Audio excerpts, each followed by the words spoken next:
"You will spend our wedding night alone," the Duke of Verholme said, and he said it as calmly as a man remarking upon the weather.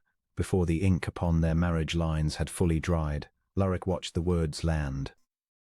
He had chosen them with care, as he chose everything, and he had spoken them low so that the vicar bent over his register would not hear.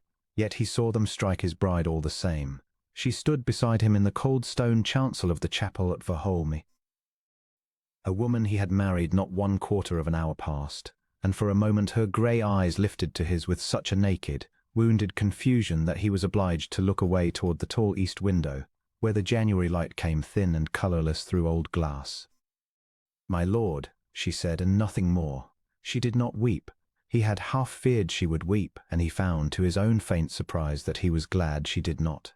"You will have the east wing entire," he went on, still quietly drawing on his gloves. "Your own rooms, your own maid, your own hours.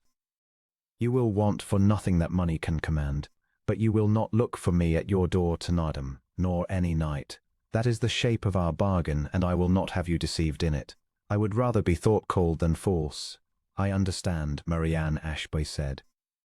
She was Marianne Verholme now, Duchess of Verholme, though the title sat upon her plain grey travelling gown like a crown upon a wren. "You have been very plain, my lord. I thank you for it." He had not expected thanks. He inclined his head, because he did not know what else to do with his face, and offered her his arm to walk the length of the aisle. She took it. Her hand upon his sleeve weighed almost nothing. Behind them the small company that had witnessed the thing rose from the 2 front pews, his steward, his Aunt Lady Corving, the vicar's wife, and the handful of grave servants who had been permitted to look on. There had been no wedding guests worth the name. Alaric had wished it so. A great wedding, with all the county come to gape and whisper, would have been a torment to him, and he suspected it would have been worse for her. They passed out through the chapel door into the raw grey morning. A carriage waited on the gravel to carry them the short half-mile up to the great house, though a man might have walked it in a quarter hour. Alaric handed his wife up into it and took the seat opposite, and the door was shut, and the horses moved off, and for the length of that drive neither of them said a single word. He looked at her because there was nowhere else in the small box of the carriage that was not looking at her, and because a man ought to know the face of the woman he had bound to himself for the whole of his life. She was not a beauty. He had known that when he chose her, and had been part of the choosing. Her face was too long, her mouth too wide, her brow too high and clear for the fashion. But she had good bones and steady eyes, and a way of holding her chin that was not pride so much as endurance, the look of a woman who had been overlooked so often and so long that she had made a quiet home of it. She was 27.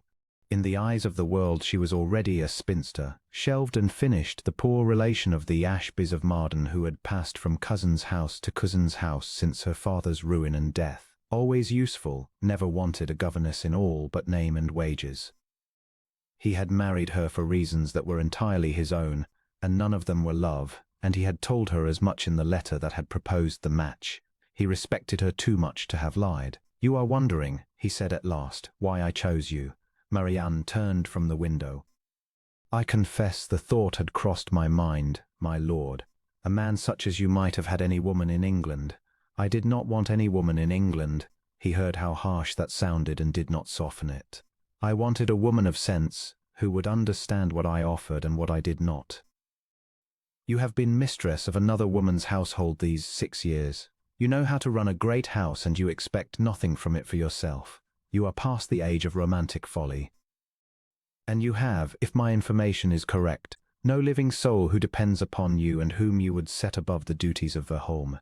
You are very well informed, my lord." Her voice was even, but he heard the small blade of irony beneath it, and he respected that too. "I make it my business to be." The carriage swayed over a rut and steadied.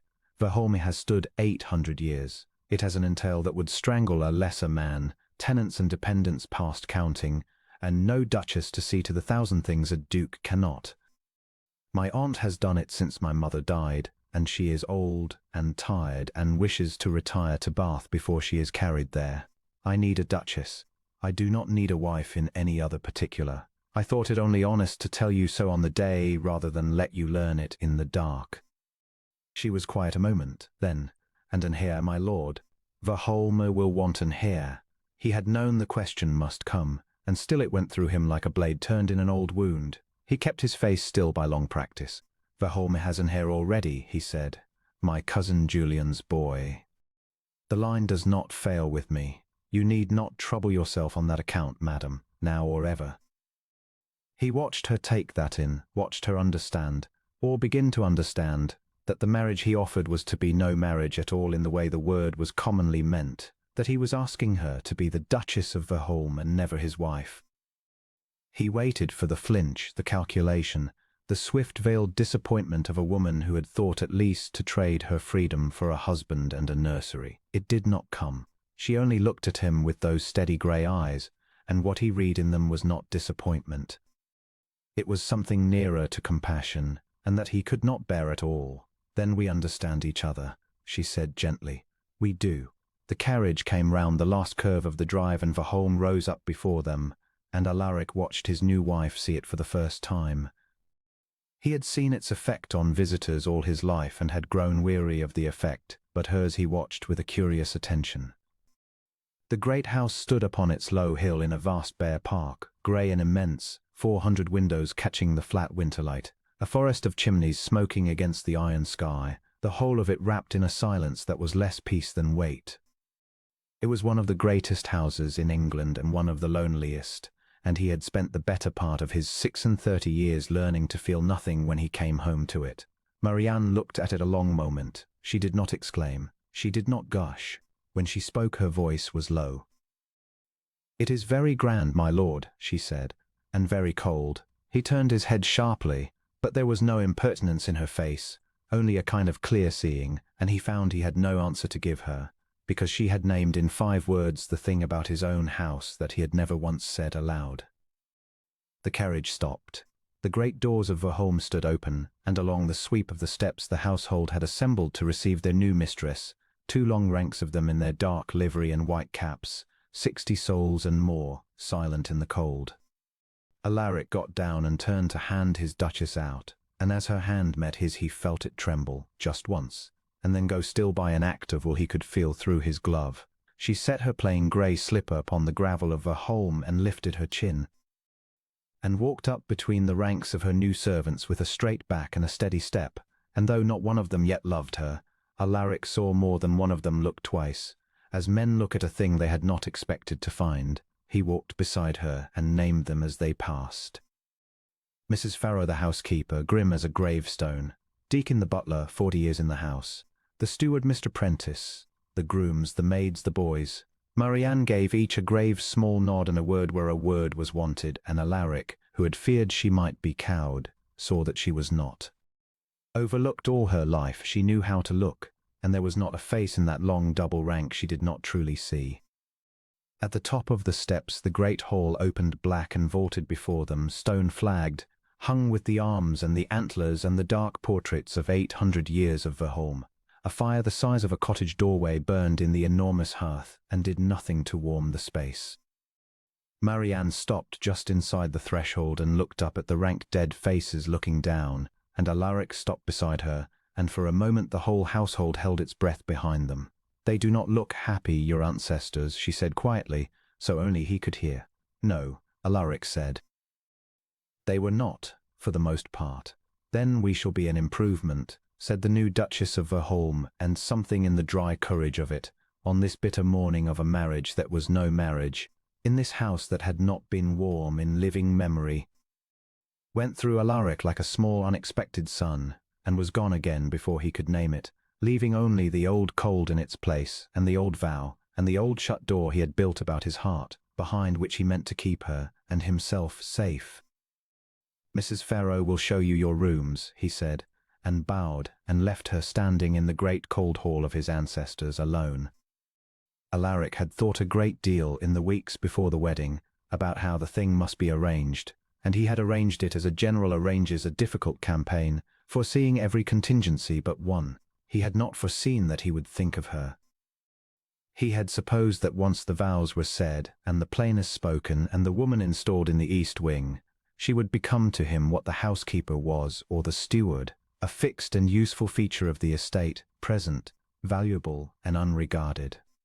That was, after all, what he had contracted for. He had chosen a plain, sensible, unremarkable woman precisely so that she might slide into the machinery of Verholme without ever once catching in his thoughts, and he had felt, arranging it, the grim satisfaction of a man who has solved a hard sum.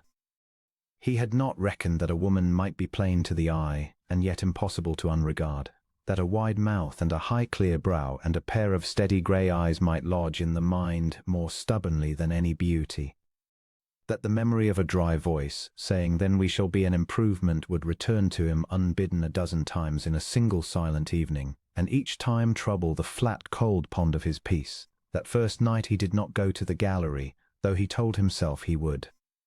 He went instead to his own rooms early, meaning to read, and could not read, for the words swam and rearranged themselves into the shape of the morning. The chapel, the thin light through the old glass, her face when he told her she would be alone. He had watched that face with a clinical attention, cataloguing its responses, telling himself he did it to be sure she truly understood the bargain. He understood now, lying awake in the dark, that he had watched it because he could not look away from it, and that was a different thing entirely, and it alarmed him. He rose at last and went to the window and looked out across the black park to the east wing, where a single window still showed a line of gold behind its curtain. She was awake. It was very late. He stood a long time at his own dark window, looking at that one lit window 300 feet away across the cold house, and he thought of the woman behind it. On the first night of a marriage he had promised would be no marriage, alone in a strange grand room in a house full of strangers. And he wondered again whether she wept and hoped, with a sudden fierceness that surprised him, that she did not, and could not for the life of him have said why her tears, unseen and unheard, should trouble a man who had schooled himself for 11 years to be troubled by nothing. He did not go to her. Of course he did not go to her. The whole architecture of his life stood against it, the vow, the churchyard, the shut door about his heart. But he stood at the window until her light went out, some while after midnight, and only then did he go to his bed, and he was aware, lying down in the dark, that he had kept a kind of vigil, and that a man does not keep vigil over a piece of furniture, however useful, and the awareness lay cold and disquieting in his breast until at last he slept. In the morning he was himself again, or nearly. He had recovered. Over a solitary breakfast, the flat cold competence that was his armour, and he told himself that the strangeness of the night before had been only the strangeness of any great change, the mind unsettled by a new fact in the house, and that it would pass as he grew accustomed to her presence. He believed it, mostly. He was a man of great self-command, and self-command will carry a man a long way, even down the wrong road. But he did not know that first grey morning of his married life that he had already begun to lose. He thought the danger, if danger there was, lay in some future breach of the vow, some deliberate crossing of the line he had drawn. He did not understand that the vow had been breached already, in the small hours at a dark window, by nothing more than the turning of his thoughts toward a lit curtain across a cold house, that love does not come in the end by a decision made in the light, but by 1,000 small surrenders made in the dark and never confessed. And that a man who lies awake watching another's window has already, though he will deny it for a year, begun the long journey home. He gave orders that morning, brisk and clear, that the Duchess was to have whatever she required for the running of the house, and that she was to apply to Mrs. Farrow in the first instance, and to himself only in matters of unusual weight. He drew the lines of their separate lives with a firm hand, the east wing hers, the west and the state rooms and the estate his, the long table between them at dinner, the gallery his alone at night. He built the walls of the marriage carefully, as he built everything, and he was satisfied with them, and he did not see, how should he have seen, that he had left, in the very centre of the fortress, one small undefended door, the door of his own curiosity about her, which he had opened himself at a dark window on the first night and could not now shut again, however he tried. Through that small door, over the slow months to come, the whole warmth of the world would find its way in. That night Alaric dined alone, as he had dined alone for 11 years, at one end of the long table in the great dining room where 20 covers might have been laid and only one was. He had sent word by Deacon that the Duchess should dine in her own apartments this first evening, that she must be weary from the journey and the ceremony, and that he begged she would rest. It was true enough, all of it. It was also a coward's word, and Alaric knew himself for a coward in this one narrow thing and had made his peace with it long ago. He ate little. Afterward he took his glass and went, as was his custom, to the long gallery on the first floor, where the windows looked out over the black park and the frozen ornamental water and the far line of the woods. It was here he came most nights, to walk the length of the gallery and think or not think, until he was tired enough to sleep. Tonight the moon was up, a hard bright coin behind rags of cloud, and the snow that had begun at dusk was falling steadily now, silvering the balustrades and the yews of the terrace below. He thought of his wife alone in the east wing, 300 feet of cold stone corridor away, on the first night of a marriage he had promised would be no marriage. He wondered if she wept now, where no one could see. He wondered if she cursed him. He would not have blamed her. Yet when he tried to picture her weeping he could not. The image that came instead was of her chin lifting in the great hall, and her dry voice saying, "Then we shall be an improvement," and he found he was almost smiling, alone in the dark gallery, which was a thing that had not happened to him in longer than he cared to count. He stopped before the portrait at the gallery's far end.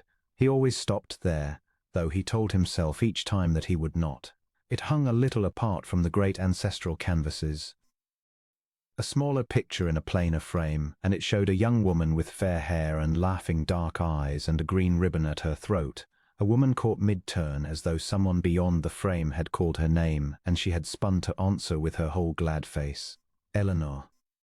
She had been 23 when the picture was painted and 24 when she died, and she had been Alaric's wife, not the world's wife, his first wife, whom half the county had forgotten and the other half had never known, for they had married quietly and lived quietly in the 2 brief years they had, before the fever took her one wet October and took, 3 days later, the son she had died to give him.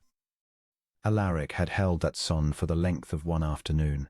He remembered the weight of him, no greater than a loaf of bread, and the small, perfect, furious face, and the way the tiny hand had gripped his finger with a strength that seemed a promise. And then the small breaths had come slower and slower and stopped, and Alaric had sat holding him until the nurse came and took him gently away, and something in Alaric had sat down in that chair and never risen again. That was 11 years past. He had been 25.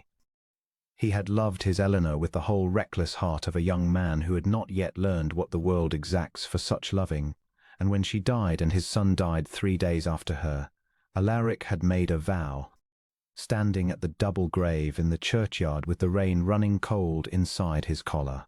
He had vowed that he would never again put a woman he loved in the way of that. He would not marry for love. He would not father a child. He would not stand a second time at a grave he had dug with his own tenderness. Verholme should pass to Julian's boy and welcome, and the great cold house should have its duke, and never again a wife who wept for love of him, or a child who died for want of a stronger father. And the vow had been a wall, and behind the wall Alaric had lived 11 years and grown very good at feeling nothing at all. Marianne Ashby had come to him not as a breach in that wall but as a stone in it. He had chosen her precisely because she could not tempt him to break the vow. She was plain and past her youth and sensible, and would ask nothing of his heart. He needed a duchess for Verholme's sake. He had told the truth of that.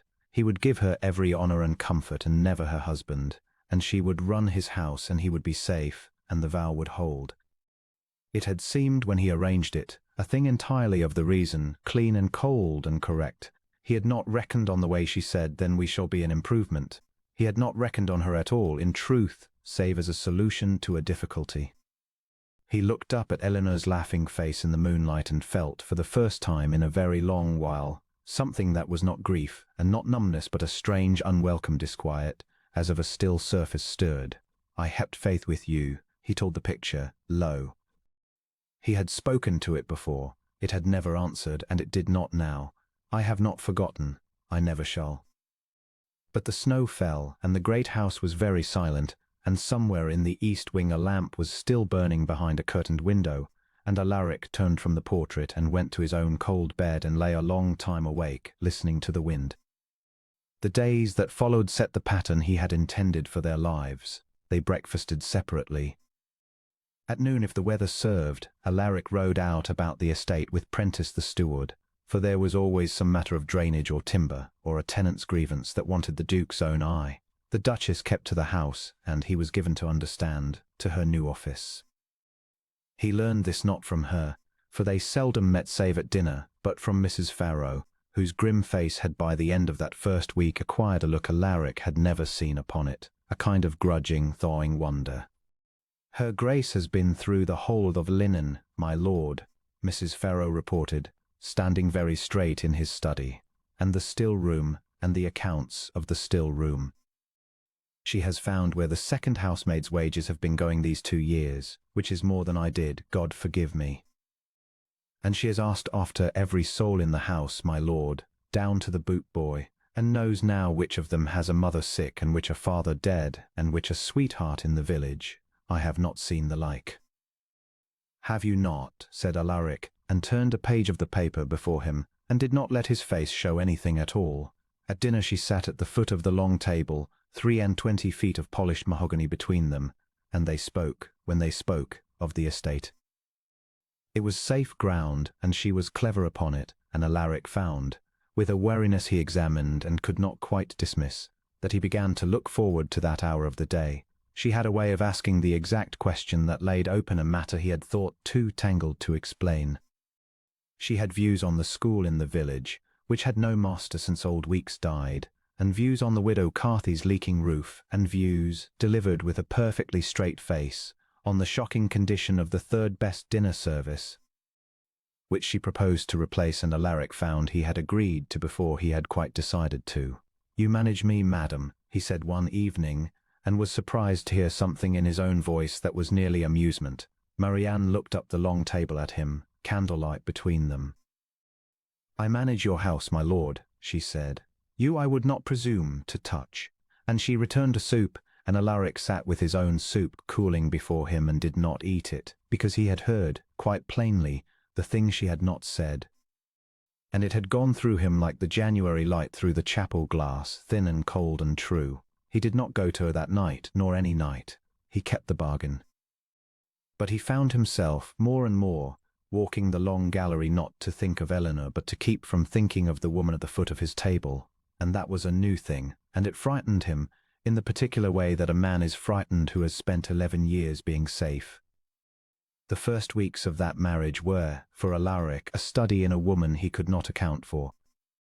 He had prepared himself for tears or sulks, or the slow poison of reproach, or, worst of the possibilities he had turned over in his mind, the practiced, glittering coldness of a woman who had been slighted and meant to make him pay for it in the small currency of daily life. He had been slighted himself often enough as a boy, by a father who could not forgive him for living when his mother died in the bearing of him, and he knew all the quiet cruelties a wounded person may practice upon a household while keeping perfect outward courtesy. He watched for them in Marianne. They did not come. What came instead was work, quiet, steady, and complete. She rose earlier than he did, and he learned this by accident. Coming down one raw morning before it was fully light to find the great hall already swept, and the fires drawing well, and his wife standing in her plain grey gown at the foot of the stairs with a branch of candles, and the housekeeper's book open in her hands, going over the day's marketing with Mrs. Farrow as though she had been mistress of Verholme these 20 years and not these 20 days. She did not see him at first. He stood in the shadow of the great screen and watched her, and heard the low steady music of her voice. "No. We shall not have the beef from Hartop again. His weight was short last quarter, and he thought no one would trouble to check. The widow Selby at the mill has beef as good and honest scales, and she has 3 little ones and a husband dead of the quarry. So we shall deal with her henceforth and be the better fed for it." And Alaric, listening, understood that his new Duchess had, in 3 weeks, learned more of the true workings of his estate, and of the lives bound up in it, than he had troubled to learn in 36 years of owning it. It shamed him, a little, that knowledge. He was not a bad landlord. He was a just one, punctilious, fair, and utterly remote, a man who saw his tenants as figures in a ledger and a duty to be discharged, and who had never once in his life stood in a cottage doorway and asked a widow how she did. Marianne had done it a dozen times before the frost was off the ground, She did not preach at him about it, or reproach him, or hold her charity up for him to admire. She simply did it, and the doing of it, going quietly on beneath his own roof day after day, was a sermon more searching than any words. He found himself, against his settled habit, wanting to know what she thought. This was new, and he distrusted it. For 11 years Alaric had wanted no one's thoughts but his own, and Prentice's only upon the price of timber. But he would come in from a hard cold ride about the far farms with some matter turning in his mind, a dispute between two tenants over a boundary ditch, a mill that wanted new stones, a lad taken poaching whom the magistrate would transport if the Duke did not intervene, and he would find forming in him without his leave the thought, "I will ask her at dinner what she makes of it." And he did ask, and she answered, and her answers were so exactly to the point, so free of both sentiment and cynicism, that he came to rely upon them before he had noticed he was doing it, the way a man comes to lean upon a stick he first took up only for show. The poaching lad was the turn of it, perhaps. He was a boy of 15 named Tom Redwing, taken with a snared hare in the Verholme covers, and the law was plain, and the magistrate, a hard neighbour of Alaric's, a Sir Roderick Vane, was for making an example, and a boy might be hanged or transported for less. Alaric had it in his power to press the charge or to let it fall, and he had been inclined out of long habit to let the law take its course, for a duke who winked at poaching soon had no game and less respect. He mentioned it at dinner, meaning nothing by it, only turning over the day. And Marianne set down her spoon and asked quietly whether he knew why the boy had snared the hare. "Because he is a poacher," said Alaric, "as his father was before him, I make no doubt." "His father died in the spring," said Marianne. "Of the lung rot he took working your quarry, my lord, which I understand is wet through in the low gallery and has been these 5 years, and wants only a drain that Mr. Prentice has twice asked leave to cut, and been twice refused as too dear. Tom Redwing is the eldest of 6. His mother takes in washing, and it is not enough. He snared the hare because his little sisters were hungry, and there is a great deal of game in your covers, my lord." And it seemed to a hungry boy of 15 that the Duke of Verholme, who has more than he can eat, would not miss one hare.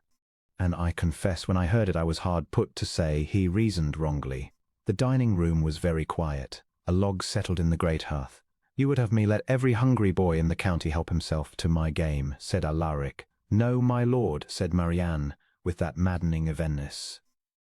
"I would have you cut the drain in the quarry so that men stop dying of it. And I would have you let this one boy go with a hard word and a day's work in the stables at a fair wage, and I would have you never learn, to your dying day."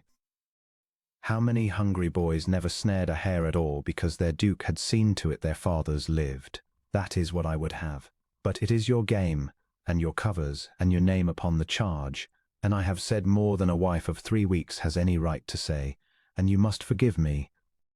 For I was raised in houses where I had no right to say anything at all, and I have not yet learned to leave off saying it here. She took up her spoon again. "The soup is very good tonight. Mrs. Farrow has the trick of it now." Alaric let the charge fall. He put the boy to work in the stables, where, as it happened, Tom Redwing proved to have the gentlest hands with a nervous horse that anyone at Verholme had seen, and it was Tom that spring who first helped Marianne with the great vicious bay that no one else could touch, and the two of them between them made the animal over.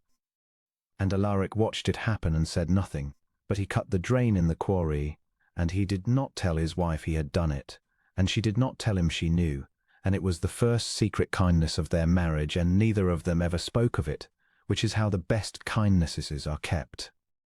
The thaw, when it came as thaws do, not all at once, but in small secret runnings under the ice. It began with the school. Marianne came to him one grey afternoon in his study, which she had never done before, and stood in the doorway until he bade her enter, and then laid before him a plan for the reopening of the village school, so complete and so exact, the master's stipend, the coals, the primers, the widow Carthy's eldest girl to teach the little ones their letters for £1 a week, that Alaric could find no flaw in it and no reason to refuse it save the one reason he did not name, which was that he had grown so accustomed to a house where nothing changed that any change felt like a door opening on the cold. "You have thought of everything," he said. "I have had a great deal of practice, my lord, in thinking of everything for other people's houses, She answered without bitterness, only the plain truth of it, and something in Alaric turned over. He had chosen her because she expected nothing for herself. It had not occurred to him to wonder what had cost her all those years to expect nothing. Do it, he said. The school. Do all of it, and marry Anne. It was the first time he had used her name. He saw her still at the sound of it. Whatever else you would have. The roofs, the service, whatever it is. You need not come to me each time as a suppliant. You are the Duchess of Verholme. Command it. She looked at him a moment with those steady grey eyes, and he thought she would thank him, and braced for the thanks which he did not want. But she did not thank him. Instead she said quietly, "You are not so cold as you wish to be thought, my lord," and went out before he could answer, and Alaric sat a long time at his desk with the school plan before him and did not read a word of it. It began with the school, and then it was the horse. There was a young hunter in the Verholme stables, a bay of great blood and no manners, that had thrown 2 grooms and been given up as vicious and confined to his box, and would in another month have been sold or shot. Alaric, coming in from the yard one bitter morning, found his Duchess in the stable, in the box with the brute, with no groom near her and the door shut, standing very still with her back against the manga while the great bay circled her with his ears flat and his eye rolling white. His heart stopped in his chest. He did not shout. He had wit enough for that a shout would set the animal off. But he came to the door low and quiet and said her name once, and she turned her head a bare inch and said, in a voice as level as still water, "Do not come in, my lord. He is deciding." Alaric stood at the door with his hand on the latch and every muscle of him wound to spring, and watched his wife face down a horse that had broken a man's arm, and watched the horse decide. The bay's ears came up by degrees. He stretched his neck toward her, snorting, and she did not move. Did not reach, did not so much as breathe loudly, and after a long moment the great soft nose came to rest against her shoulder, and she lifted one hand, slow as the hour hand of a clock, and laid it flat upon his cheek, and the horse sighed out a long breath and stood. They gave up on him, she said, still not looking away from the animal. They decided he was bad, and so of course he became bad, for he had nothing else left to be. He is not vicious, my lord. He is only very lonely and very frightened, and no one has troubled to find out which. She stroked the bay's cheek. It is astonishing what a creature will do when someone at last takes the trouble. Alaric stood at the half-door of the stable and understood that she was not speaking only of the horse, and that she knew he understood it, and that she had not meant him to think she meant only the horse. He did not know what to say. He was a duke, and eloquent enough when eloquence was armor, and he found he had no armor for this. "You might have been killed," he said at last, and heard, appalled, the roughness in his own voice. Marianne looked at him then, over the horse's neck, and something moved in her long, plain face, some flicker of surprise, as if she had not expected him to care whether she lived, and that she should be surprised struck Alaric harder than the fright had done.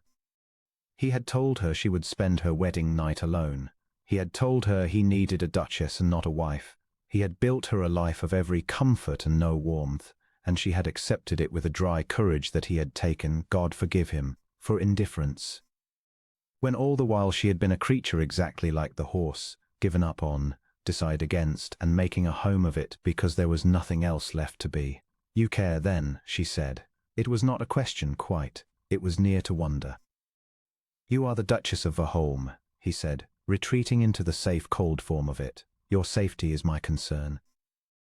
"Of course, my lord," she said, and turned back to the horse, and Alaric could not tell, from the set of her shoulders, whether he had wounded her or whether she had simply, gently, let him keep his lie. He named the horse to her that evening at dinner, 23 feet of mahogany between. "Sabre," he said. "The bay. My father called him nothing, for he never bothered to. You had best name him, since he is yours now." She looked up, and there was a lightness in her face he had not seen. "Mine, my lord. He will not suffer another hand. You have made him yours. Name him." Marianne considered, turning her glass slowly by the stem. "Trust," she said at last. "I shall call him Trust, for it is the thing he had lost and the thing he found, and it is a good deal harder to rebuild than a roof." "It is," said Alaric, and looked down the long table at his wife, and something in the great cold dining room of Verholme was, that evening, a very little less cold, and he did not walk the gallery that night. He went instead to the library, and pulled down a book he had not opened in 11 years, and read it by the fire until it was very late, and did not once think of the churchyard. And when at last he climbed the stair to his lonely bed, the thought that walked beside him up the cold stone steps was not of the dead, but of a living woman with steady grey eyes who had told a broken horse it was astonishing what a creature will do when someone at last takes the trouble. The spring came late to Verholme, as it always did, the snow lying grey in the north-facing hollows into April, but it came. And with it came a change in house that Alaric felt before he could name, the way a man feels the turn of the weather in an old wound. The great cold rooms, one by one, grew warm, not in their fires, the fires had always burned, but in some other way. Some way that had to do with fresh flowers in the blue drawing room where no flowers had stood in 11 years, and with the sound, astonishing and unfamiliar, of a maid laughing somewhere down a corridor and not being reproved for it, and with the school bell that now rang each morning across the park from the village, thin and bright, and with the widow Carthy's roof mended, and with 60 servants who had gone about the house like grey ghosts for a decade and now went about it like people, because their new mistress knew their names and their troubles and had, without any fuss or any speeches, simply begun to take the trouble. Alaric watched it happen and told himself he watched it as a duke watches the good management of his estate. But he was not a man who lied well to himself, and he knew, by the time the first swallows came back to the eaves of Verholme, that he had begun to love his wife, and that he was very much afraid. There was a night that April when the thaw between them took a shape Alaric had not foreseen, and it frightened him more than any threat could have done, for it came dressed as an ordinary evening. It had been a hard day. A wall had come down at the home farm, and a man been hurt beneath it. Not mortally, but badly, and Alaric had ridden for the surgeon himself through driving rain and stood in the wet while the man's leg was set and his wife wept and the children stared, and he had come home soaked and grey and older than his years, and had gone to the library without dining, and sat before the fire with a glass he did not drink, and let the old greyness come down over him as it had used to do before Marianne, the flat cold sense that all effort was futile in the end. Men were hurt, men died, and a duke for all his acres could hold back none of it. Marianne found him there near midnight. She did not knock. She had learned which of his silences meant leave me and which meant, though he would never say it, do not leave me, and she read this one rightly. She came in with a candle and set it down and looked at him a moment, and then, without a word, she went and drew a chair to the other side of the fire and sat down in it, and took up some plain sewing from the basket she carried, and began to sew quietly, saying nothing at all, as though it were the most natural thing in the world for the Duchess of Verholme to sit up past midnight, mending a servant's shirt beside her husband's silence. Alaric watched her over the fire. The needle went in and out, catching the light. The rain ran on the black windows. And slowly, without his knowing quite how it happened, the grey weight lifted off him, not because anything had been said, but because she was there, warm and real and unhurried, filling the cold room simply by being in it, asking nothing, waiting nothing, only keeping him company in the dark as no one had kept him company since he was a boy. "You need not sit up," he said at last roughly, because the tenderness of it was more than he could bear in silence. "I know," said Marianne, and did not move, and set another stitch. "The man will mend. Rennick says the leg will knit. I am glad of it. He has a good wife. She will nurse him well. You know her? She was Selby's girl at the mill. I stood godmother to her youngest at Easter. You were away at the assizes. She bit off her thread. I did not think you would mind." Alaric had not known his wife had stood godmother to a miller's grandchild. He had not known 100 things about the life she had woven, thread by quiet thread, through the whole fabric of his estate while he rode about it seeing figures in a ledger. He looked at her bent head in the firelight, the escaping strands of brown hair, the plain wide mouth, the steady clever hands, and he felt something move in him that was not the grey weight and not the old fear, but a third thing, warm and perilous, that he had felt exactly once before in his life, long ago, before a churchyard in the rain, and had sworn never to feel again. "Marianne," he said. She looked up. He did not know what he had meant to say. He had risen, he found, without deciding to. He had crossed half the space between their chairs, and she was looking up at him in the firelight with her grey eyes gone very still. And he saw in them that she knew what he had crossed the room to do before he knew it himself, and that she was not afraid, and that she would not move toward him nor away, but only wait, and let him choose, because she had learned in a hard school never to reach for what might be snatched back. And it was that, her stillness, her terrible patient dignity, the fact that she would not so much as lift her chin to make it easier for him because she had been taught she had no right to ask, it was that which stopped him. For if he crossed the rest of that room and did the thing his whole heart strained toward, he would be breaking the vow, and worse, he would be breaking it in a moment of weakness, out of loneliness and gratitude and the warmth of a fire. And she deserved better than to be reached for as a comfort in the dark by a man who had told her on her wedding day she would sleep alone. She deserved to be chosen in the full light, freely or not at all. He stopped. He stood a long moment with his heart going like a hammer. And then he said very low, "Thank you for sitting with me," and turned and went out, and left her by the fire with her sewing in her lap and her hands gone still. He heard, as he climbed the cold stair, no sound behind him. She did not weep. She never wept where he could hear. But he lay awake the rest of that night, knowing he had wounded her again, in the very act of trying to do right by her, and he understood for the first time the true cruelty of his vow, that it did not only starve him, it starved her. That every day he kept faith with the dead, he broke faith with the living woman who had asked nothing and been given a marriage that was a locked door. And he lay in the dark and thought, for the first time, not can I keep this vow, but ought I? And it was the ought that undid him in the end, slowly, over the weeks that followed, the way water undoes stone. He drew back after that night, as has been told. He grew short with her and dined from home, and fled the rooms she entered, and told himself it was for her sake. But the truth beneath the fear was the ought, working in him, and he could not silence it, and it was Julian, careless, generous Julian, who put it at last into words Alaric could not answer, one April night over the decanter, and set the whole slow ruin of the wall in motion. He was afraid because he knew the shape of the thing that was happening to him, having lived it once before, and he knew where it ended.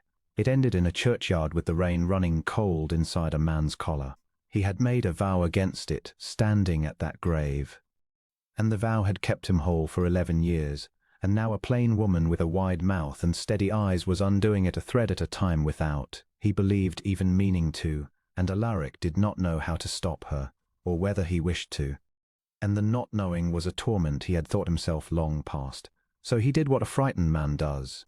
He drew back. He began to find reasons to dine from home, or to have Prentice dine with him, and the estate business laid between them like a shield. He answered his wife shortly when she spoke of any matter that was not business. When she came into a room where he sat, he found, more often than not, some cause to have business elsewhere, and he saw the small check in her, each time, the momentary stillness before she gathered herself and went on, and he hated himself for it and did it again the next day. He told himself it was kindness. He told himself she had married for a duchess's place and not for a husband's heart, that he had promised her nothing and owed her nothing beyond honor and comfort, and that to let her see he had begun to feel would only trouble a peace she had made. He told himself a great many things, walking the long gallery at night, and beneath all of them, unsayable, was the truth, which was that he was afraid to love her because he was afraid she would die of it, as Eleanor had died, and he could not survive standing at a second grave. Marianne bore the withdrawal with the same dry courage she bore everything. She did not reproach him. She did not weep, or if she wept he never saw it. She only grew a little quieter, and gave over coming to his study, and took to walking out alone in the mornings with the great bay trust following her loose about the park like a dog, and Alaric, watching from the gallery window, would see the two of them going away down the long avenue in the thin spring light. The plain grey figure and the great horse that no one else could touch, and would feel his heart go out of him after her across the wet grass, and would turn from the window and go back to his cold, correct life. It was in the midst of this drawing back that his cousin Julian came to Verholme. Julian Verholme was Alaric's heir, his father's brother's son, a smooth, handsome man of 30 with a great deal of charm and very little fortune, who lived by his wits in London and came to Verholme perhaps twice in a year to remind the Duke pleasantly of his own existence and expectations. His son, the boy who would one day be Duke, was at school. Julian came alone and came this April, with a purpose that Alaric was slow to read, being much occupied with the ruin of his own peace. Julian was all warmth to the new Duchess. He was at her side at dinner, having contrived it. He praised the flowers in the blue drawing-room and the mended school, and drew her out upon her plans for the estate with a flattering close attention that Alaric, at the head of the table, watched with a slowly kindling and wholly unfamiliar heat. He told himself it was nothing. Julian was charming to every woman. It was his trade, and Marianne answered him with her usual grave good sense and no more warmth than courtesy required. Yet Alaric found he could not look away from the two of them, the handsome cousin bending toward his wife, and the wife turning her long, clear face up to answer, and he found the meat like ashes in his mouth. "Your Duchess," said Julian later, when the two men sat alone with the decanter and Marianne had withdrawn, "is a most remarkable woman, cousin. I confess I did not look for it. When the news came that you had married, and married so quietly, and married a lady of, forgive me, no particular fortune or family, the whole town supposed you had lost your wits, or that there was some scandal in it." He smiled over his glass. "I see now there was neither. She is worth 10 of the painted misses they paraded before you these 10 years. You are a fortunate man, Alaric. I hope you know it." "I know it," Alaric said low. "Do you?" Julian turned his glass in the candlelight, and his smooth face was thoughtful. "Forgive me, cousin. We are not intimate, you and I have no right. But I will say this and then hold my peace. That lady worships this house and every soul in it, and would, I think, worship the man who gave her both if he would let her. I have watched her these 2 days. She looks at you, Alaric, when you are not looking, with an expression I would give my whole worthless life to have a woman look at me. And you look at your plate." He set down his glass. "I do not know what wound you carry. I know only that you have carried it since Eleanor, and I honor it, cousin, I do. But a man may honor the dead so long and so hard that he buries the living beside them. That is all. I have said my piece. Fill my glass." Alaric filled his cousin's glass, and his own, and did not speak, because he could not, because Julian, feckless, charming, self-interested Julian, who had every reason to wish the marriage cold and childless and every reason to keep his heir's expectations bright, had told him the one true thing, and had told it against his own interest, and that was a generosity Alaric had not looked for and did not know how to answer. That night he did not walk the gallery. He stood a long time at the door of the east wing in the cold stone corridor, before the door of the rooms he had given his wife on the day he married her and never once entered since.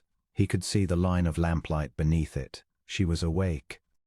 He raised his hand to knock, and stood so, his hand lifted, for the space of 100 slow heartbeats, and did not knock, because behind his hand was Eleanor's laughing face and the small weight of a son no heavier than a loaf of bread, and the rain in the churchyard and the vow.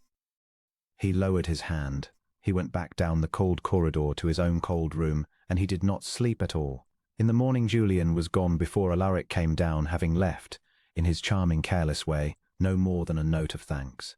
And Alaric, going out to the stables in the grey early light because he could not bear the house, found his wife already there, in the box with the great bay, her cheek laid against the animal's neck, and she did not hear him come, and he stood at the half-door and heard her speak, low, to the horse. Thinking herself alone, "He does not want me, trust," she said. "I knew it when I came. He told me plainly, and I was glad of the plainness, for I have had my fill of hoping. I did not come here to be wanted. I came to be useful, and I am useful, and that is enough for a woman like me. It is more than a woman like me had any right to look for." Her voice did not break. That was the worst of it. It was perfectly steady, the voice of a woman long practiced in bearing what could not be helped. "It is only, some nights, that I wish he would look at me once, as though I were a person and not a piece of furniture he had bought for the house. That is all. That is a small thing to wish. And I shall stop wishing it directly, and you and I shall have our walk, and I shall not be so foolish again." And she lifted her head and turned, and saw the Duke of Verholme standing at the half-door of the stable, and went white to the lips. Alaric did not sleep the night before he stood at the stable door and heard his wife speak to the horse. He walked the long gallery instead, up and down, past the ranked dead faces of his ancestors, and he wrestled in the cold dark with the thing Julian had set loose in him. She looks at you, cousin, when you are not looking, with an expression I would give my whole worthless life to have a woman look at me. And you look at your plate. He had told himself it was not true. He had told himself Julian was a flatterer and a schemer whose interest lay in unsettling the marriage, that a man who stood to lose his heir's expectations by any warmth between the Duke and Duchess had every reason to plant the seed of it and none to be believed. But even as he framed the argument, Alaric knew its falseness, for it was precisely against Julian's interest that Julian had spoken. A schemer who wished the marriage cold would have poured poison, not counsel, and Julian had given him counsel freely against himself. And there is no surer sign of truth than a man speaking against his own advantage. And beneath the argument, unanswerable, lay the memory of 2 evenings past, when Julian had bent smiling toward Marianne at the dinner table, and she had turned her long, clear face up to answer him. And Alaric had felt, rising in him hot and sudden and shaming, a thing he had not felt in 11 years and had thought himself forever past: jealousy. Plain, ugly human jealousy, the jealousy of a man for his own wife, which a man has no business feeling if he does not love her, and every reason to feel if he does. He had sat at the head of his own table and watched his cousin charm his wife and wanted, with a violence that had frightened him, to rise and put himself between them, and he had not been able to eat, and he had gone up to the gallery afterward and stood before Eleanor's portrait and found, for the first time in 11 years, that he could not summon her face to comfort him, for another face kept coming between, a plainer, living face with steady grey eyes. That was the truth Julian had forced upon him, and it would not be put down. He did not love his wife because he had decided to. He had not decided to. He had decided with the whole force of his will and 11 years of practice, precisely the opposite. And yet he loved her. The fact of it sat in him, immovable as the house, and no vow, no fear, no discipline of a decade could shift it, and the discovery that his iron will was powerless against it terrified him more than any grief. For if he could not choose not to love her, then he could not keep her safe. That was the black logic that walked with him up and down the gallery in the cold hours. The vow had been his fortress, and the vow had fallen, not to an enemy's assault, but from within quietly, while he slept. And he had woken to find the walls already down and himself standing exposed in the open field, where grief could reach him exactly as it had reached him before, exactly as he had sworn it never should again. He looked at Eleanor's portrait, the laughing girl in the green ribbon, and he thought, I loved you, and you died, and it near destroyed me, and I swore I would never stand so open again, and now I stand more open than ever, and to a woman who is 27 and past the easy age, and who will bear the whole weight of Verholme upon her. And the world is full of fever and childbed and the 1,000 deaths that take the ones we love. He had let it happen. He had brought a woman into his house to be safe with her, and instead he had learned to love her, and now he had everything to lose again, and the losing, when it came, for it would come, all things are lost in the end, would finish what Eleanor's death had begun. It would kill the last of him. So he did the only thing his fear could think to do. He resolved, walking the gallery in the dark, to draw back, to be cold again, to starve the thing before it grew past bearing, to make of himself once more the remote correct Duke who felt nothing, and to keep his wife at the far end of the long table where she could not reach him, and he could not lose her, or could lose only the Duchess and not the woman, only the useful feature of the estate, and not the whole of his opened heart. It was, he told himself, a kindness to them both. He would spare her the burden of a love he could not bear to feel, and spare himself the grave he could not bear to stand at, and they would go on as they had begun, correct and separate and safe. He believed, walking up and down beneath the dead faces, that he had reasoned his way to wisdom.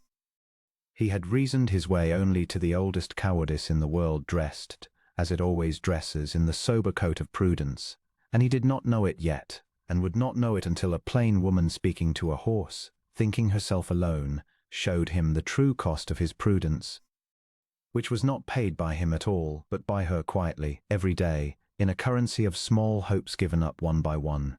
Toward dawn he stopped his pacing and stood at the tall gallery window, and watched the cold light come up grey over the park. His resolution was made.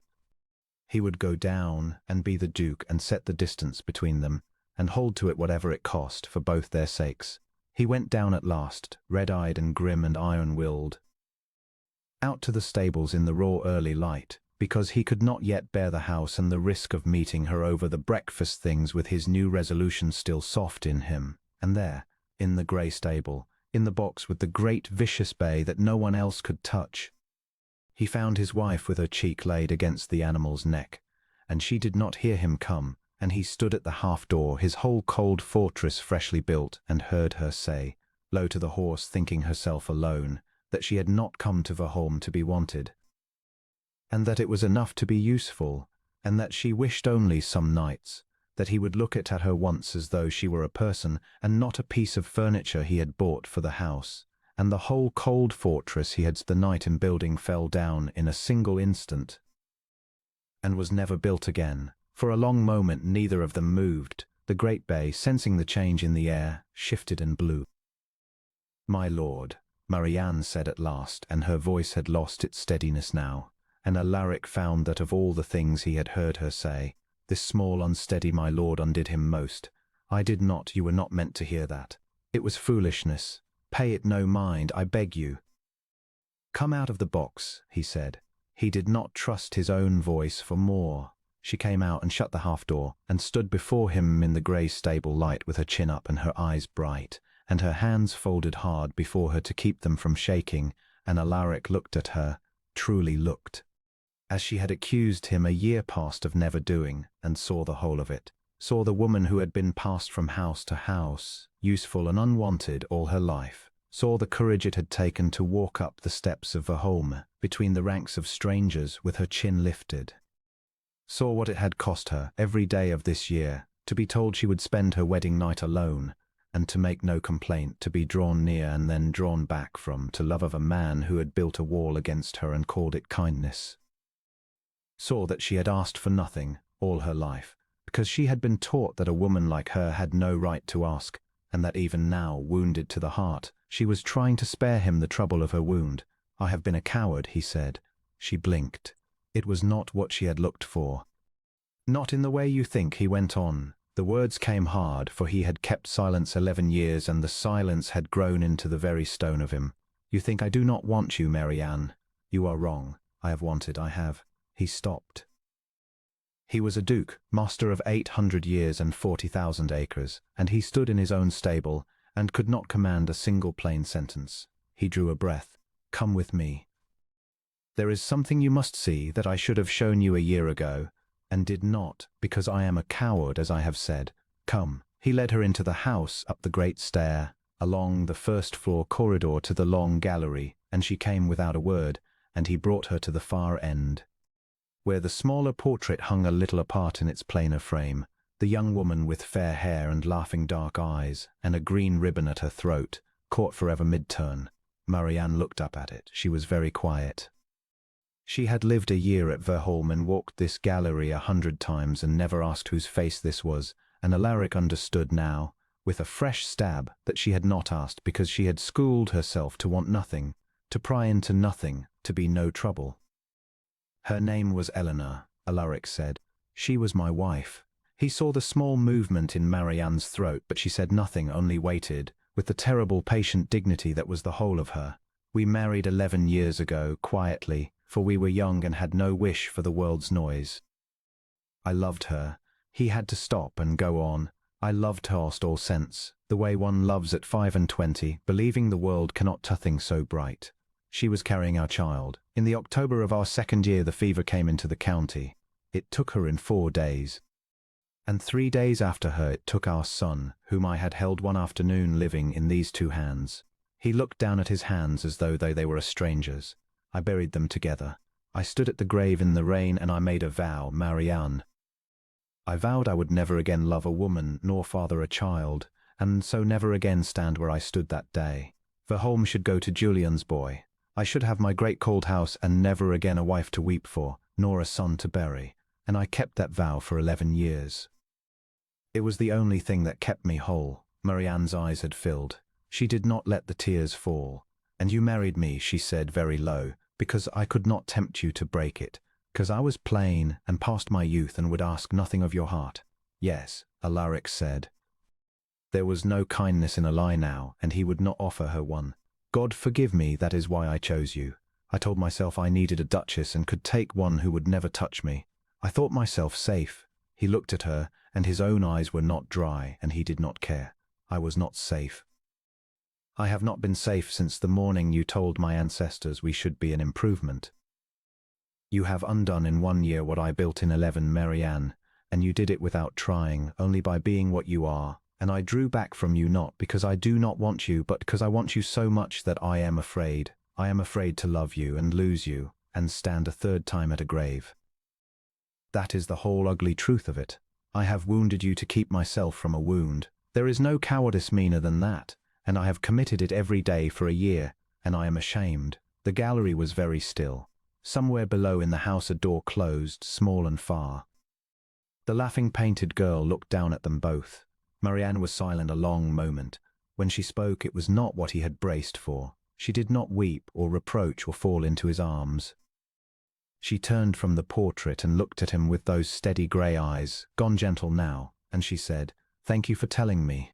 It cost you a great deal, I know. And I am glad to know it, for I had thought myself unlovable, and it is a better thing to be feared as a danger than dismissed as a nothing." A sound broke from Alaric that was half a laugh and half something with no name. "But hear me now, Alaric." It was the first time she had used his name, and it went through him like light. "You loved your Eleanor, and she was worth the loving. I can see it in the picture, and you must never, never stop. I would not have you stop. There is room in you for her, and I will not be jealous of a girl in a green ribbon who has been 11 years in the churchyard. I am too old and too sensible for that, and besides, it is a mean small heart that cannot bear the dead to be loved." She drew a breath. "But you are wrong in one thing, and I must say it plainly, for you have been plain with me. You think that if you love no one you cannot lose. You are mistaken. You have lost, Alaric. You have lost 11 years. You have lost every ordinary joy a living man might have had, a warm house, a companion at your table, a hand in yours by the fire, someone to grow old beside. You buried yourself with them in that churchyard, and you have been dead these 11 years and called it safety. That is not a vow kept. That is a life thrown after them into the grave, and they would not thank you for it. No woman who loved you would thank you for it. I do not thank you for it, and I love you, Alaric. God help me, I have loved you since the horse." Alaric stood in the long gallery of his ancestors and could not speak. He had lived 11 years behind a wall, and the wall did not fall so much as simply cease to be, the way a shadow ceases when the sun comes round a corner, and he found himself, at 36, weeping openly for the first time since he was a boy, and not for the dead, but for the living years he had thrown away, and for the plain brave woman standing before him who had named it all without mercy and without cruelty, which he saw now were two different things. "I do not know how to begin again," he said. "I have forgotten. I am afraid I have forgotten how." "You have not forgotten," said Marianne, "you only stopped. It is astonishing what a creature will do when someone at last takes the trouble."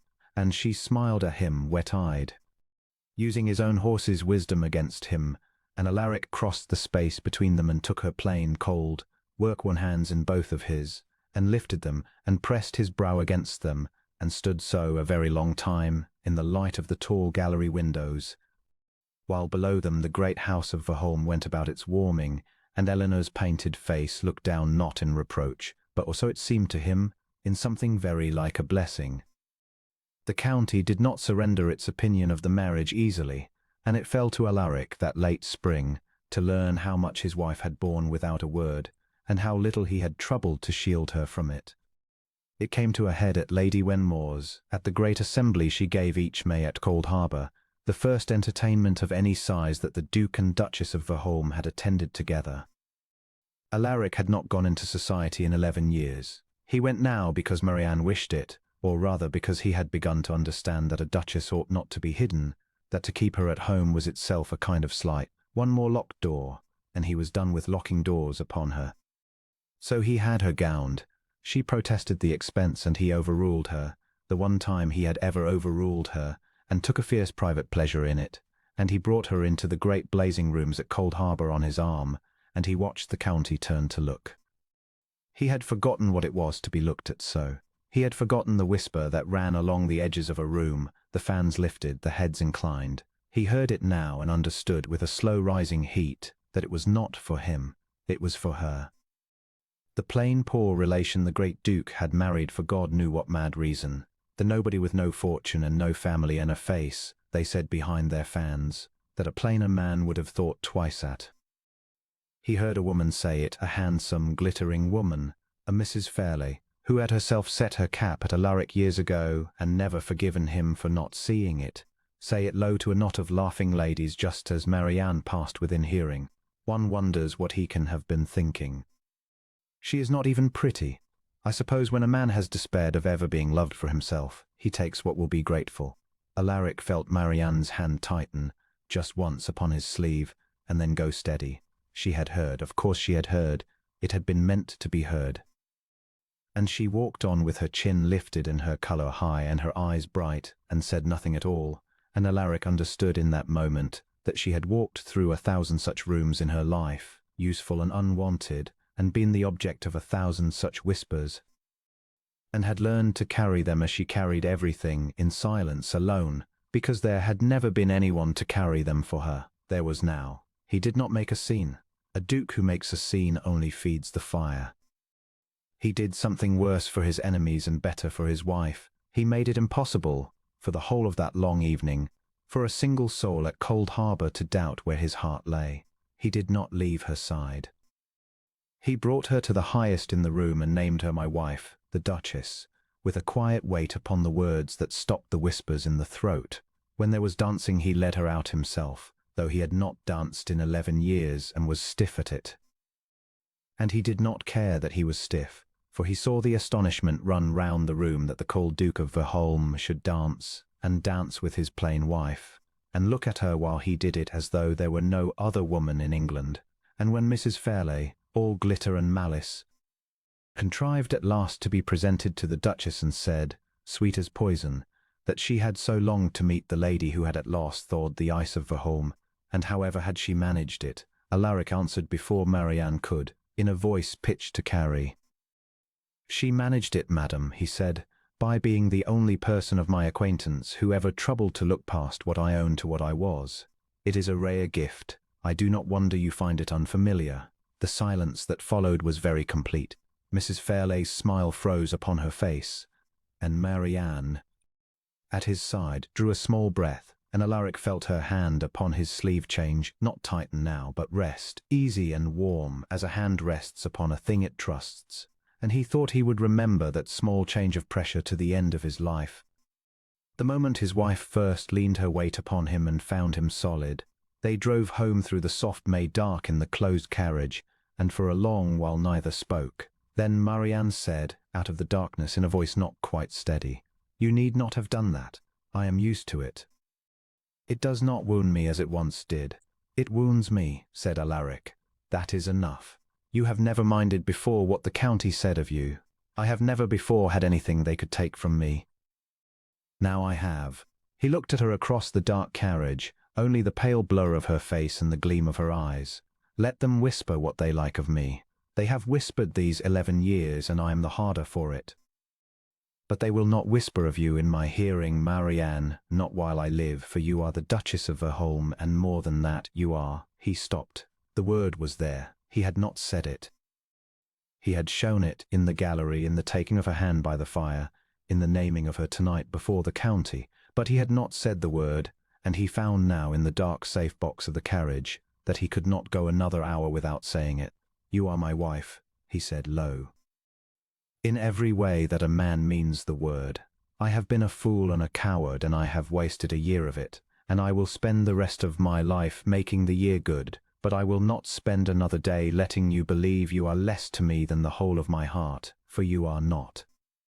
You are the whole of it, Marianne. God help me, I love you. I have said it now. I love you, and I am not afraid to say it.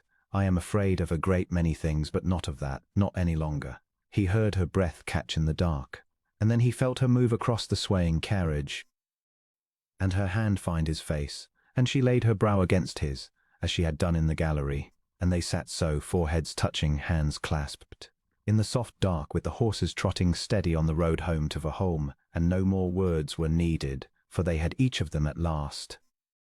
After long famine enough, they did not, that day, rush at what had opened between them. That was not their way, either of them. They had both learned patience in a hard school, and they were neither of them young. But something had changed in the very air of Verholme, and everyone in the house felt it, though none could have said what it was. That evening the Duke did not dine at the head of the long table, with 23 feet of mahogany between himself and his wife. He had a place laid at her right hand, near, and he came to dinner in a plain dark coat with no armour of business about him, and they talked of the school, yes, and the roofs, but also of other things, of the books they had each loved as children, and of Alaric's boyhood in the great cold house, and of Marianne's father before his ruin, a kind foolish man who had loved her and left her nothing but the habit of being brave. They talked until the candles guttered, and Deacon, coming in at last to see whether their graces required anything further, found the Duke of Verholme leaning upon his elbow at the dinner table, laughing at something his Duchess had said, and went out again very softly, and told Mrs. Farrow in the passage that he had served in the house 40 years, and never thought to see the day. Alaric did not go her door that night, nor the next. He was learning, as a man relearns the use of a limb long unused, and he would not stumble at it, but he walked with her each morning now in the park, he and Marianne and the great bay trust ambling loose behind. And each evening he sat with her by the fire in the blue drawing-room among the fresh flowers, and one night, quite naturally, as though it were the most ordinary thing in the world, and not a miracle 11 years in the coming, he reached across the small space between their chairs and took her hand, and she let him, and they sat so a long while in the firelight and said nothing at all. And it was enough, was more than enough, it was everything. Spring turned to summer. The county, which had gossiped freely when the Duke of Verholme married his plain poor relation, began to gossip again in a different key, for word travelled, as word does, that the cold Duke was cold no longer, that he had been seen to smile, that the great shut house was thrown open, that there was to be a summer fete at Verholme for the tenants such as not been held in living memory. Invitations that Alaric would once have burned unread he now, at his wife's gentle urging, accepted, and society, which had written him off as a brooding recluse, discovered with delight that the Duke of Verholme, thought, was a man worth knowing, and that his Duchess, plain as she was, had a wit and a warmth and a way of making every soul in a room feel truly seen, which was a rarer beauty than any painted misses, and a great deal more durable. But the past is not so easily buried as the living hope, and the churchyard does not give up its dead without a struggle, and it was in the fullness of that first warm summer of their happiness that the old wound rose up to be reckoned with at last. It came as such things come without warning on an ordinary golden afternoon. Marianne had been unwell some mornings, a thing she had made light of, pleading the heat, and Alaric, who had learned this year to watch her as he had once schooled himself to watch nothing, had seen the pallor she hid and the way she pressed a hand to her side and said it was nothing, only the heat, only her time of life perhaps, she was not so young. He had sent for the physician against her wishes, and old Dr. Rennick had come and gone, and now Alaric stood in the blue drawing-room, and heard the thing that stopped his heart in his breast as surely as the sight of her in the horse's box had done a year before. "Your Grace is to be congratulated," said Dr. Rennick, beaming, snapping shut his bag. "There is nothing amiss with the Duchess that 7 months and a little care will not most happily remedy. Her Grace is with child." The floor of the world dropped away beneath Alaric of Verholme. He heard the doctor's voice going on, some cheerful commonplace about the joy this would bring to the house, about the strength of the Duchess's constitution, about how her Grace, though not in the first bloom of youth, was a healthy woman, and there was every reason for confidence. And Alaric heard none of it, for he was standing in the rain in the churchyard 11 years past with the cold running inside his collar, holding a son no heavier than a loaf of bread, watching the small breaths come slower and stop. The vow rose up in him, the old black wall, not fallen after all, but only buried, and it came roaring up through the warm summer floor of his happiness with a force that took the breath from him. He had done the one thing he had sworn upon his dead never to do. He had loved a woman and got a child, and now she would die of it, as Eleanor had died, and the child would die, and he would stand a third time at a grave, and this time it would be the grave of the woman who had brought him back to life, and it would kill what was left of him for good and all. He did not remember dismissing the doctor. He found himself, some while later, in the long gallery, before Eleanor's portrait, shaking his hand pressed to the cold panelling, and it was there Marianne found him. She came to him quietly as she came to the horse. She had heard the news. She had known before the doctor spoke it, as women know, and Alaric saw in her face that she was not afraid, that she had every reason to fear, being 27 and past the easy age, and having seen his first wife's fate written in his eyes, was not afraid at all. Or had chosen not to be, which is a braver thing. Alaric, she said gently. I cannot, he said. He could hardly speak. Marianne, I cannot. I told you why I chose you, that it would never, that there would be no, I have killed you. Do you understand me? I have done the thing I swore never to do. I loved you, and now. He could not finish it.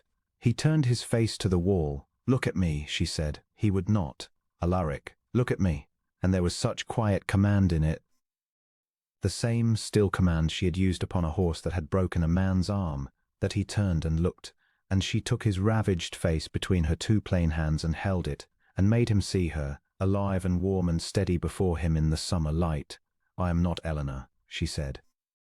And this is not that October. You did not kill her, my love. The fever killed her, the fever that took half the county that year, and it was no fault of yours, and it was no punishment, and it was not sent to teach you that love is a crime to be paid for in graves. It was only the world, which is cruel and blind and takes the young and spares the old with no reason in it at all. And it might take me. I will not lie to you, for we have promised each other never to lie. It might. Women die in this. But women live in it too, far more than die, and I am strong, Rennick says so, and I have wanted a child my whole barren useful life and never let myself hope for one. And I am not afraid, Alaric, and I will not let you be afraid enough for the both of us and call it love. That is not love. That is only fear wearing love's coat, and I have had a year of it, and I will not have 7 months more. Alaric held to her wrists as a drowning man holds to what floats. If I lose you, then you will have had me, she said fiercely. You will have had these months, and this child, and every ordinary joy you threw into the grave 11 years ago, and I have coaxed you out to gather up again. Would you rather never have had them, to be spared the losing? Would you truly? Her grey eyes blazed. I would not. I have been given nothing my whole life, Alaric, nothing, and then I was given you and this house and these people, and now this astonishment, and I will not spurn it because it might be take. That is the coward's bargain, and you know it, and you are done with cowardice. You told me so yourself in the stable. Do not you dare take it up again now when I need your courage most. And the Duke of Verholme, who had been afraid for 11 years, looked into the fearless face of his plain brave wife, and made, standing there in the gallery beneath the blessing of the dead, a second vow to answer the first, a vow not against love this time, but for it, that he would not spend these months, however many the world granted them, in dread. That he would love her openly and gladly every day that she was given him, that he would not bury the living for fear of the grave. It was the hardest thing he had ever done, harder than the first vow by far, for the first had cost him only his heart, and this one cost him his fear, which he had worn so long it had grown into the man. Then I will not be afraid, he said, and knew it for a lie, and knew she knew it, and knew that it did not matter, 'cause he would try, and the trying was the vow. I will not. I will try not to be afraid, and if I fail you will take the trouble with me, as you did with the horse. Every day, said Marianne, and drew his head down, and kissed his brow where the fear lived, and Alaric closed his eyes and let himself, for one moment, be simply and wholly glad, which was a thing he had not permitted himself in the whole of his adult life, and which felt, God help him, like the first true breath a man draws coming up out of deep water. The true marriage of the Duke and Duchess of Verholme began, as their false one had begun, in the month of a great change of season, but this time it was the turning of spring into summer, and warmth into more warmth, and not cold into cold. Alaric found that he had a great deal to learn, and that he was, at 36, a slow and clumsy scholar of ordinary joy. He had forgotten how to be happy. He had trained himself out of it as a man trains himself out of a limp, and the muscles of it wasted, and he had to build them again from nothing. Marianne was patient with him. She was patient as she had been with the horse, never pushing, never reproaching, only being there, warm and steady, and letting him come to her at his own pace, so that each small step toward the light was his own and could not be snatched back. He learned to take her hand without a reason. That was harder than it sounds for a man who had touched no one in 11 years. The first dozen times his own hand felt like a stranger's, reaching.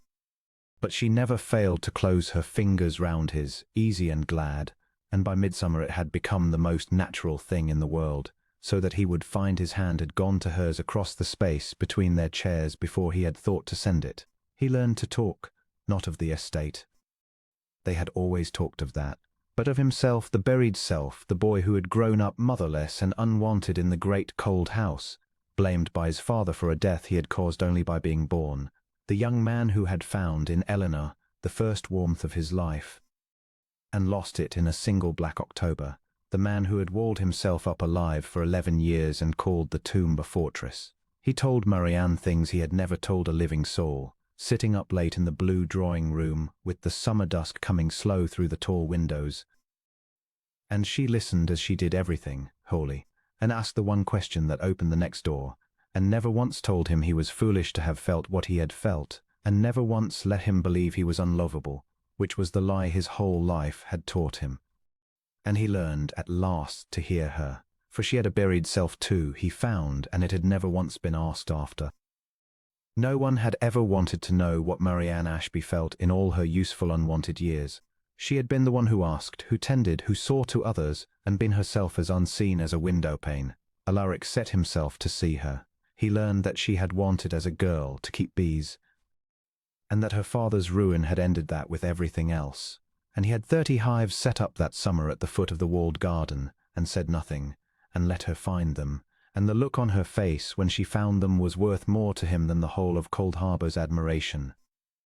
He learned that she had never in her life had a thing that was truly her own, that every gown she had worn had been a cousin's cast-off, and every room she had slept in another woman's spare room, and he understood at last why she had made a home so fiercely of a house that was not hers. And he set himself quietly day by day to give her the thing she had never had, which was not jewels or gowns, though he gave her those too and enjoyed her scolding him for it, but the deep unspoken certainty of being wanted, of being the first thought and not the afterthought, of being, for once in a long hungry life, the one who was seen. It was in the giving of that, more than in any single evening, that Alaric found his own healing. For he discovered, and it was the great secret discovery of that summer, the thing that finally and forever cast down the last stones of the vow, that a man cannot make another person feel wanted without, in the doing of it, ceasing to be afraid. Fear is a turning inward, love is a turning out, and a man cannot do both at once. Every hour he spent seeing to Marianne's happiness was an hour he did not spend in dread of losing it, and he found that the dread, starved of his attention, grew thin, and that the joy, fed daily, grew strong. Until there came a morning in July when Alaric woke early in the great house and lay still, and took stock of himself as was his habit, and found, with a shock like cold water, that he was happy, wholly and simply happy, for no reason but that his wife slept warm somewhere under the same roof and would smile at him at breakfast, and that he had not, upon waking, thought of the churchyard at all. He got up and went to the window. The park lay green and gold in the early light. Down the long avenue, though it was scarcely 6 o'clock, he could see a small figure walking, a plain grey figure with a great bay horse pacing loose and gentle at her shoulder, out for her morning walk before the heat came on. Marianne, his wife. He watched her go, and he did not feel the old pull of fear after her across the grass. He felt only gladness, clean and complete, and a great tenderness, and under it, deep and quiet, the wish to go down and walk beside her. So he did. He dressed and went down and out into the dewy morning and caught them up at the turn of the avenue, and Marianne looked round at his step and smiled without surprise, as though she had known he would come, and held out her hand, and the great horse blew softly at him and suffered him, for the first time, to lay a hand upon his neck, having decided, in the slow grave way of his kind, that this man too could be trusted at last, And the three of them walked on together into the summer morning, the man and the woman and the horse that no one had wanted, all of them made over. All of them brought in from the cold, and Alaric thought, with a fullness that was near to pain, that he had spent 11 years believing that to love was to stand in the way of grief, and that had taken a plain woman and a broken horse to teach him the truer thing. That to love was the only cure for it. He did not know, that golden morning, that the fever was already turning in the fens, and that the old grief would rise once more to test everything he had learned. But when it came, he was not the man it would have found a year before. He was a man who had learned to walk out into the light, and to take the trouble and to want, and he would need every scrap of it, in the black October coming, to keep faith at last with the living. There was one evening that Alaric kept apart in his memory ever after, above all the golden evenings of that summer, as a man keeps a single perfect stone. It was midsummer, and the tenants' fete had been held that afternoon in the great park, the first at Verholme in living memory, and it had gone well past all hope. The long trestle tables under the elms, the children racing, the old people brought out to sit in the shade, the great house standing benign above it all with its doors thrown open. Marianne had been everywhere through it, remembering every name, stooping to every child, and Alaric had watched her from the terrace and been prouder than he had known a man could be. Now the tables were cleared and the tenants gone home content, and the long light was failing gold behind the western woods, and the Duke and Duchess of Verholme sat alone together on the stone steps of the terrace, like two young people and not like a duke and his lady at all, and watched the swifts wheel and scream about the chimneys against the deepening sky. "You did this," Alaric said, "all of it. This house was a tomb when you came to it. Now look at it." "We did it," said Marianne. "I only opened the doors. You cut the drain and mended the roofs and let the boy go free, and 100 things you think I never learned of." She leaned her shoulder against his, easy and warm, in the failing light. "You were never cold, Alaric. You were only frozen. There is a great difference. A cold thing is cold to its heart. A frozen thing is only waiting for the spring." Alaric put his arm about his wife's shoulders, there in the last of the midsummer light, and drew her against him, and she came without hesitation and laid her head upon his breast. And they sat so a long while and said nothing, and the swifts wheeled and cried, and the first stars pricked out one by one over the darkening park, and Alaric thought that if he had known, standing in the rain at that double grave 11 years before, that a man might feel this again, this simple, unbearable, ordinary contentment, a warm head upon his breast and the summer dark coming down soft over a house full of light, he might have borne the grief more gently, knowing it was not the end of everything, only a long hard winter before an unlooked-for spring. "I am glad," he said at last, low, past any telling of it, "that I told you you would spend that first night alone." He felt her go still against him, and then felt the small shake of her silent laughter. "That is a strange thing to be glad of, my lord. Not so strange. Had I gone to you that night, out of duty or loneliness or the cold correct wish for an heir, I would have wronged you past mending, and we should never have come to this. Whatever else was false in that beginning, that at least was honest. I would not take you until I could take you freely, in the full light, with the whole of my heart. I could not have said so then, I did not know it then. But it was true, and it kept us both from a lie, and out of it, in the strangest of all ways, grew this." He pressed his lips to her hair. "You were not alone that night, Marianne, though you did not know it. I stood at my window and watched your candle until it went out. I have never told you. I could not have told myself then what it meant. I know now. It meant that I had already, that first night, begun to belong to you, and only lacked the courage to know it for a year." Marianne lifted her head and looked at him in the last grey light, and her plain dear face was wet and glad, and she did not speak. For there was nothing left to say that the whole warm dark did not already say for them, and the Duke and Duchess of Verholme sat on together on the terrace steps until the stars were thick overhead and the night was full and soft about them, two people who had each been given up on and overlooked and left out in the cold, and who had found, late and unlooked for and past all deserving, the one thing neither had ever dared to hope for, which was a home in another's heart, and a hand to hold in the dark and no more nights, for the whole of their lives, that either of them need ever spend alone. The summer ripened and the autumn came on, and Marianne grew, and Alaric kept his second vow as well as a frightened man could, which is to say imperfectly and daily, and with her hand always ready to steady him when the old dread rose. He would not let her ride, though she laughed at him for it, but she walked the park each fair morning with him, and the great bay trust pacing gentle at her shoulder, as though the beast too understood he carried something precious now and must go softly. Alaric watched her round and bloom, and some days the joy of it near overcame the fear, and some days the fear near overcame the joy, and Marianne, who missed nothing, would take his hand on the bad days and say only, "Here, I am here. Feel, he is kicking the wretch, he will be as stubborn as his father," and Alaric would lay his broad hand upon her and feel the small fierce life stir under it, and be for that moment more glad than afraid. But the fever that had taken Eleanor had not gone out of the world. It came into the county again that October, as it had come 11 years before, riding the cold wet weather down from the fens, and Verholme, which had thrown open its doors that summer to tenant and neighbour alike, was not proof against it. It came first to the village, and Marianne, who would have gone down to nurse the sick herself had Alaric not for once in his life simply forbidden her outright, and set 2 footmen at the door to see the ban kept, sent instead every comfort the great house could furnish, broth and blankets and coals and the physician's fee. And then, in the last black week of that October, the very month, the very anniversary, so that Alaric felt the earth tilt toward the old grave, the fever came up the hill to Verholme itself, and Marianne, 7 months gone, woke one morning flushed and shivering and could not rise. The next days were the worst of Alaric's life, worse than the first time. For the first time he had been young and dazed and half a spectator to his own ruin. This time he was a man full grown who understood exactly what he stood to lose and had sworn not to be afraid, and was afraid past all bearing. He did not leave her room. He would not.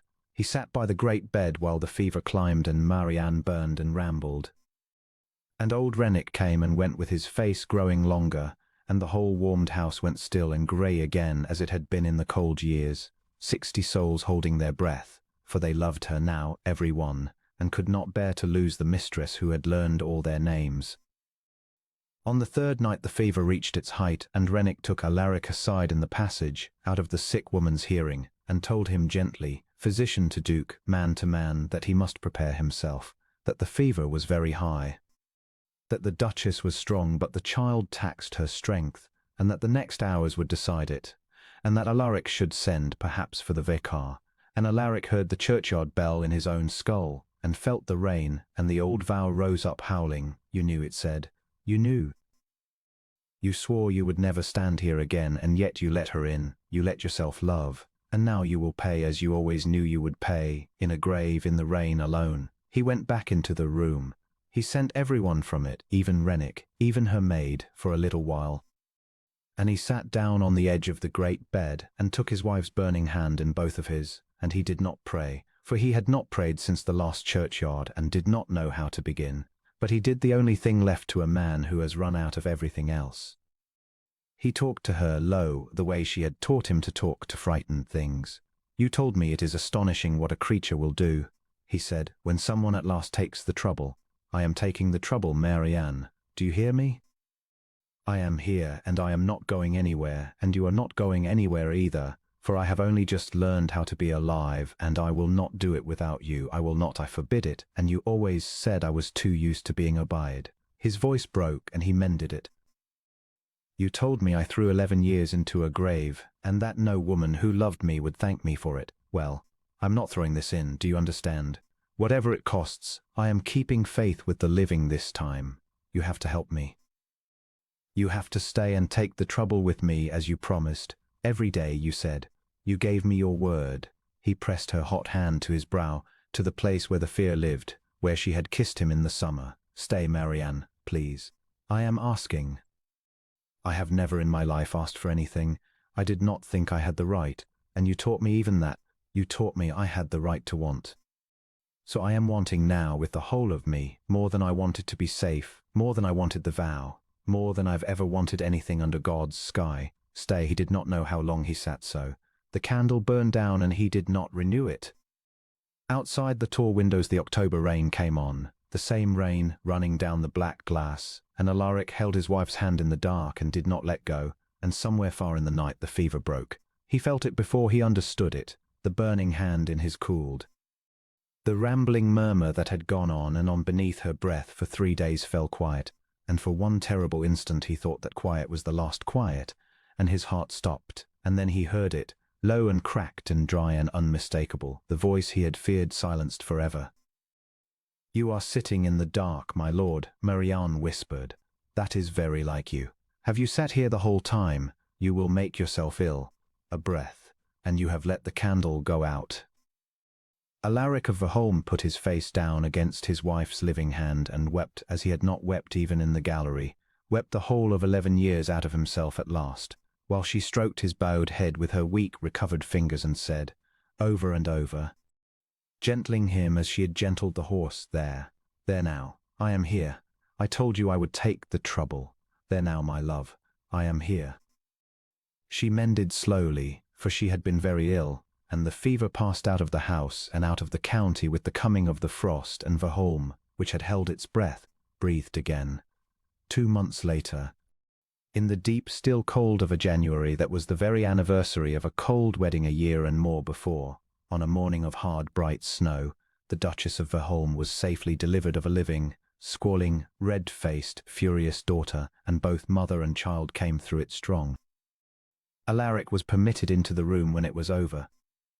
He had walked the corridor outside the whole long night, as generations of Verholme men had walked it, but no Verholme man had ever walked it as he walked it, with his heart entirely undefended, past all pretense of the cold, correct duke he had been, when at last the door opened and old Rennick, grey and grinning, told him he had a daughter and a wife both living, both well.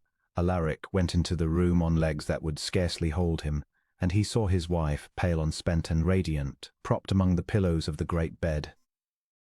And in the curve of her arm a small dark head, a tiny furious face, a hand no bigger than a chestnut that had closed itself around one of Marianne's fingers with a strength that seemed a promise.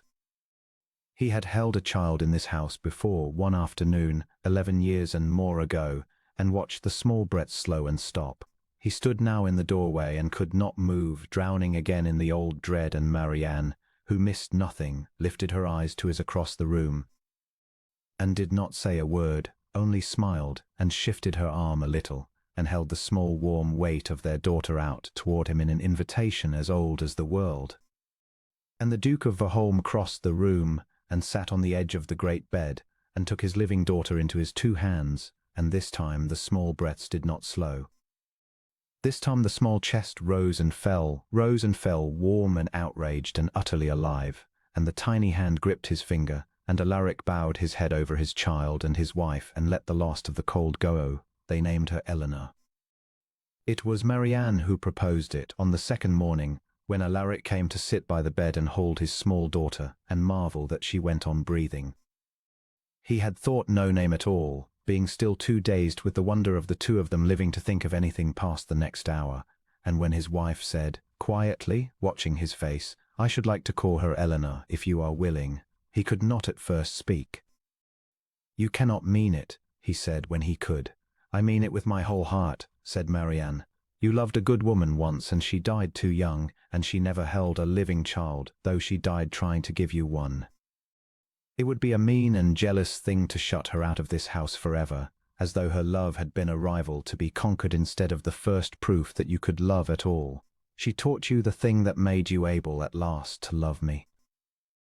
I owe her a great deal, Alaric, more than I can say, and I will not have her forgotten. Let our daughter carry her name into the years the poor girl never had. Let there be an Eleanor at Verholme who grows up and laughs and marries for love and grows old. That is not betraying you. That is healing you, and it is the only monument worth the raising." And the Duke of Verholme, who had wept but seldom in his life, and now seemed unable to stop, bent over his daughter and his wife and understood that he had married, in his cold calculating grief, the most generous heart in all of England, and that he had done it by accident or by grace, and that he did not deserve it, and would spend the whole of his life trying to. So the child was christened Eleanor Marianne Verholme, in the small stone chapel where her father had told her mother, 2 winters before, that she would spend their wedding night alone.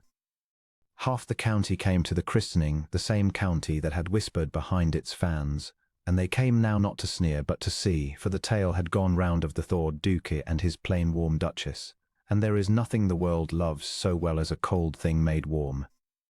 Mrs. Fairley did not come, but Julian came, careless, generous Julian, who stood godfather to the child who had displaced his own son from the direct line and did it with a real gladness that surprised even himself, and who said to Alaric afterward, over the christening wine, "I told you, cousin. A man may honour the dead so long that he buries the living beside them. You did not do it. I am glad past telling that you did not."